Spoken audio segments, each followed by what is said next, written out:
Hello friends. तो जैसा आप लोग जानते हैं कि कोविड महामारी के चलते हुए हमारा जो पेपर है वो एमसीक्यू टाइप क्वेश्चंस के होगा। इसीलिए हमने ये डिसाइड किया है कि अब फार्माकोलॉजी यूनिट 1 जो है स्टार्ट करेंगे फिर से, और इसमें हम एमसीक्यू टाइप क्वेश्चंस को देखेंगे। इसका हमने पार्ट 1 ये बना रहे हैं, और अगर इसको अच्छा रिस्पॉन्स मिलता है तो हम इसके पार्ट 2 पार्ट 3 भी लाते रहेंगे। इसी तरह हम अन्य सब्जेक्ट्स के भी एमसीक्यू टाइप क्वेश्चंस लाएंगे। तो चलिए आइए शुरू करते हैं। तो हमारा पहला क्वेश्चन है, इसेंशियल ड्रग्स आर। तो इसेंशियल ड्रग्स कौन सी हैं? The life saving drugs, drugs that need the priority health care needs of the population, drugs that must be present in the emergency bag of a doctor, drug that listed in the pharmacopoeia of a country. Means इसमें से हमें ये decide करना है कि drugs कौन सी हमारी हैं, इसेंशियल ड्रग कौन सी होती हैं। तो इसका सही ऑप्शन हमारा होता है बी। जो हमारी ये हेल्थ केयर जो बहुत मेजॉरिटी ऑफ पॉपुलेशन के द्वारा हमें ज़रूरत होती हैं हेल्थ केयर करने के लिए, वो हमारी इसेंशियल ड्रग्स होती हैं। इसका ऑप्शन हमारा है बी। सेकंड क्वेश्चन देखते हैं, एन ऑर्फन ड्रग इज़, मतलब कि जो ऑर्फन ड्रग होती है वो कौन सी होती हैं? तो ऑर्फन ड्रग्स वो होती हैं जो बहुत ही रेयर डिसीज़ में यूज़ होती हैं। ठीक है, तो इसका हम ऑप्शन देख रहे हैं, तो इसका ऑप्शन होता हमारा है C, a drug needed for treatment और prevention of a rare disease. ठीक है, वो हमारी ऑर्फन ड्रग होती हैं।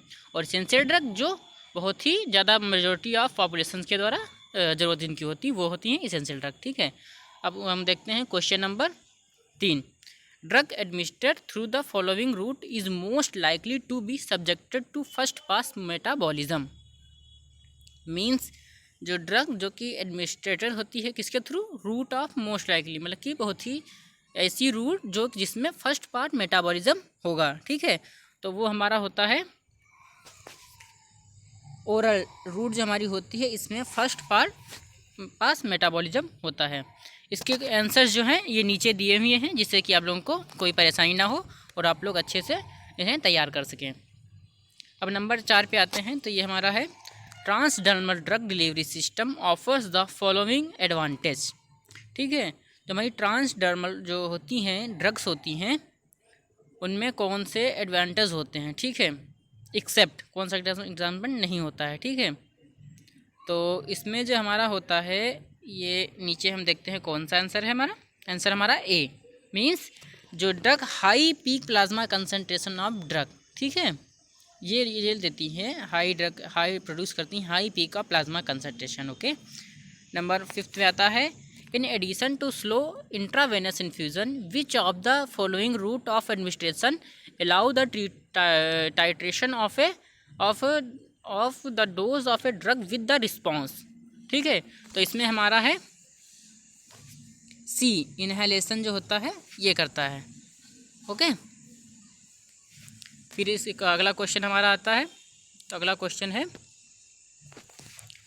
विच of the following drug is administered by intranasal spray application for systemic system, मतलब कि ऐसी कौन सी ड्रग है जो इंट्रानेसल स्प्रे के द्वारा जो हमें एडमिनिस्टर करते हैं, अंदर लेते हैं।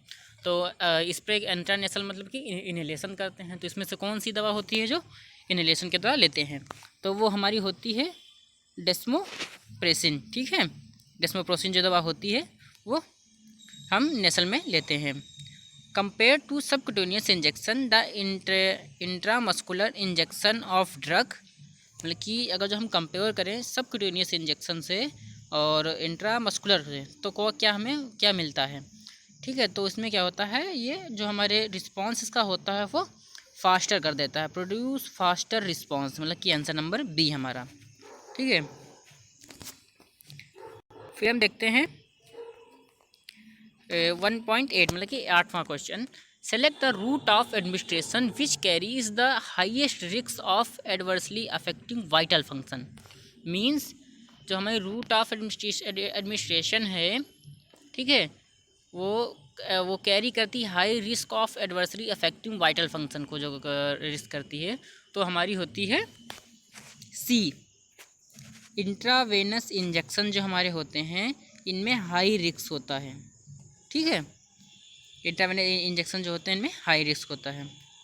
फिर देते हैं हम 9 क्वेश्चन क्या है, alkalization of urine hastens the excretion of, इसमें होती है वीकली एसिडिक ड्रग्स, इनका होता है एक्सक्रीशन करती है एल्कलाइजेशन में।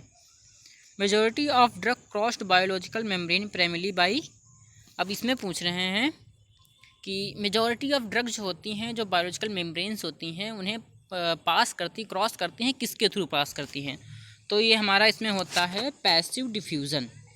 अब ये आप ध्यान कर लीजिए कि जितनी भी ड्रग्स होती हैं हमारी, जो अंदर मेम्ब्रेन्स होती हैं, जो हमारी मुकस मेम्ब्रेन्स होती हैं, ठीक है, तो उसमें बहुत सारी एकदम बहुत सबसे ज़्यादा जो है पैसिव डिफ्यूज़न के थ्रू ही पास होती हैं, ठीक है।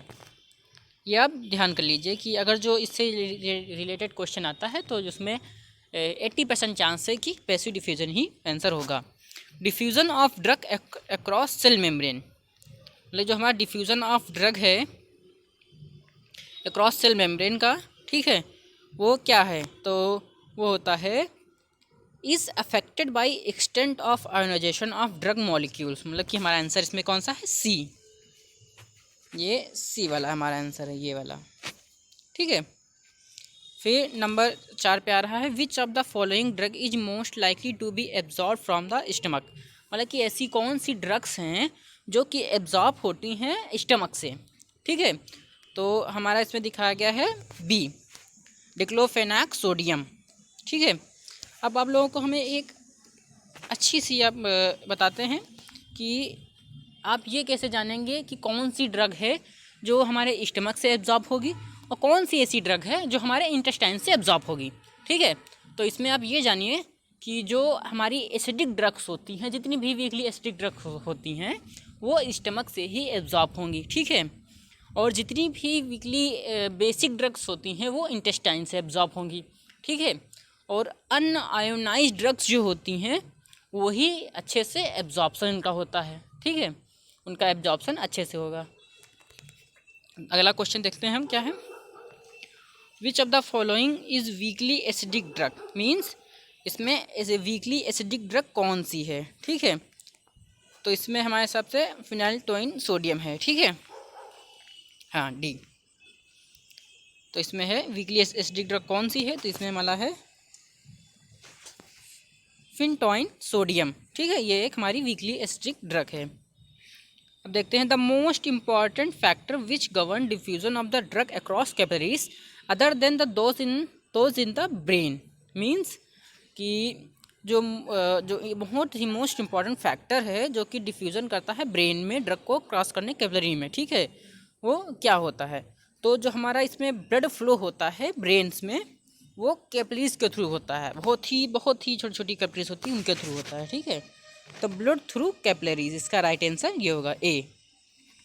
फिर कि active transfer of a substance across biological membrane has the following characteristic, यहाँ पे लास्ट में एक्सेप्ट लगा है, मतलब कि उसे छोड़ के, ठीक है। तो इसमें हमारा होता है इट इज़ पीएच डिपेंडेंट, मतलब कि वो पीएच डिपेंडेंट नहीं होता है ना, इस यहाँ पे एक्सेप्ट लगा है तो पूरा इसका अर्थ ही चेंज हो जाता है, मैं क्या पूछ रहा पूरा क्वेश्चन ही बदल जाता है, इस टाइप से देखिए, ठीक है। फिर हमारा है tricyclic anti depressant can alter the oral absorption of many drugs by, यहाँ हमारा इसका आंसर होगा बी, अल्टरिंग गट मोटिलिटी, ठीक है, यहाँ पे आंसर होगा हमारा B, altering gut motility, okay. फिर हम लास्ट देखते हैं bioavailability of drug refers to the percentage of administration dose that reaches systemic circulation in the unchange form, means, ठीक है, जो बायो अवेलेबिलिटी हमारी होती है वो क्या, मतलब क्या बताती है ड्रग के बारे में, ठीक है। तो परसेंटेज ऑफ एडमिनिस्ट्रेड ड्रग, मतलब कि जो हम दवा लेते हैं वो सिस्टमिक सर्कुलेशन में अनचेंज फॉर्म में कितनी पहुंच रही है उसे ही हम बोलते हैं बायो एबिलिटी। तो इसका हमारा कौन सा है? ए जो है ये इसका सही आंसर है, ठीक है। तो ये कुछ क्वेश्चन थे फार्माकोलॉजी यूनिट 1 से, अगर जो हमको अच्छा रिस्पांस मिलता है तो इसका हम पार्ट 2 भी लाएंगे। तब तक के लिए थैंक यू। रेफरेंस का PDF लिंक इसके डिस्क्रिप्शन में दिया हुआ है। Thank you.